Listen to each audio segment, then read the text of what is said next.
कहू क्या होगा? हाल तो मन ना लागत रहे तो सोचनी कि तारा से भेंट उठ कर ली। परसों दिन खरिहानी में गला तो मिलला। अरे तो का करबू मन ना लागत हम कुछ देखबो ना कैला। तारा खातिर सरप्राइज लेके आई बानी। क्या चीज़ है देखो ना। ओ मेरी 15,000 के हो तू?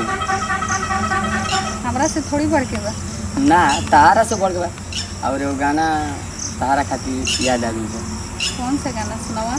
अरे हमरे खातिर तोहरा के दुनिया में भेजवले बाड़े है भगवान बड़ी फुर्सत से तोहरा के बनले। क्या बात बा, बड़ा मस्त गावत रहा। कहलो नी तब शादी उदी के का प्लान बा? होई कि ना होई माने शादी अभी नहीं करे के। शादी अभी दम 1-2 साल मौज मस्ती कर ले जाओ ओकरा बाद।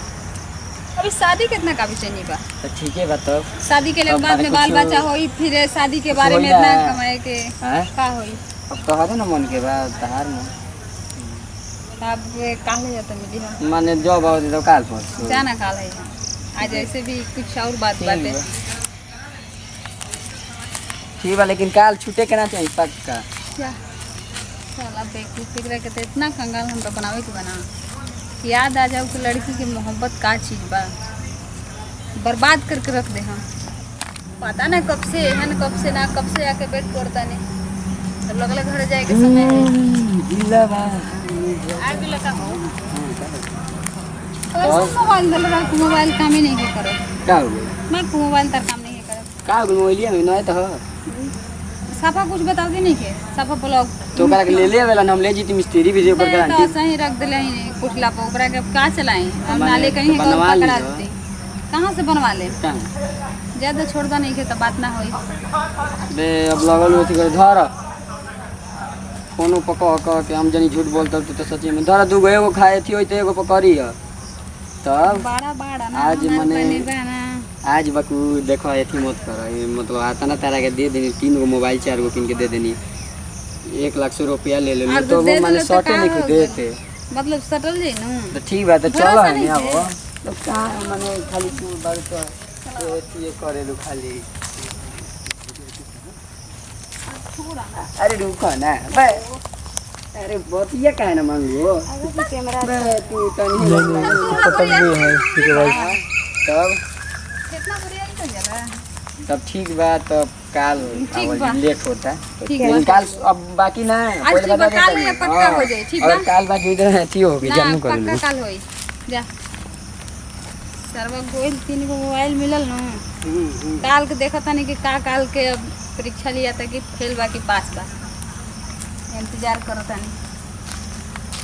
अरे मोरे रास्ता कोबे ले ढूंढो तो को भाई बोला कि आगे याद कर जहिया आय हाय तुम्हारे हाय। रहनी अब पियवा से पहले तोहार अरे हम रहनी जानत नहीं की अब हो जाई हमार शादी अब मिली ना या शादी ये क्या करते हो? शादी बाबूजी ठीक कर देने दिमाग खराब बुरा करबू हमार दिमाग सही बानू तार है दिमाग बा मतलब हमार का गलती बा सब कुछ हम देनी पैसा घटल तो पैसा देनी मोबाइल घटल मोबाइल देनी आज तू कहत से वैसे प्रॉब्लम बतावेल का हमरा अभी 10,000 की जरूरत बा।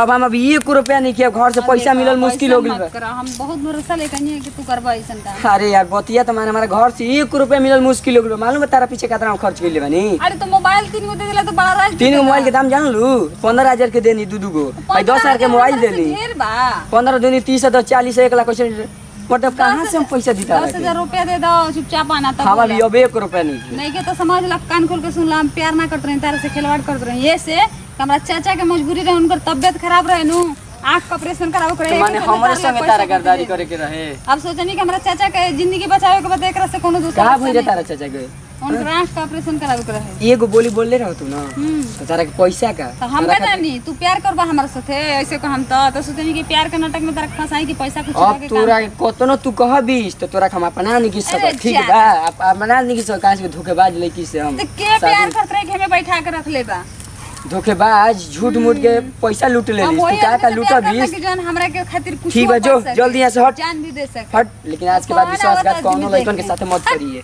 धोखेबाज कहीं की, एक नंबर के थी कुत्ती कहीं की। हाय नमस्ते। कैसे कैसन आप बनी लोग? जा?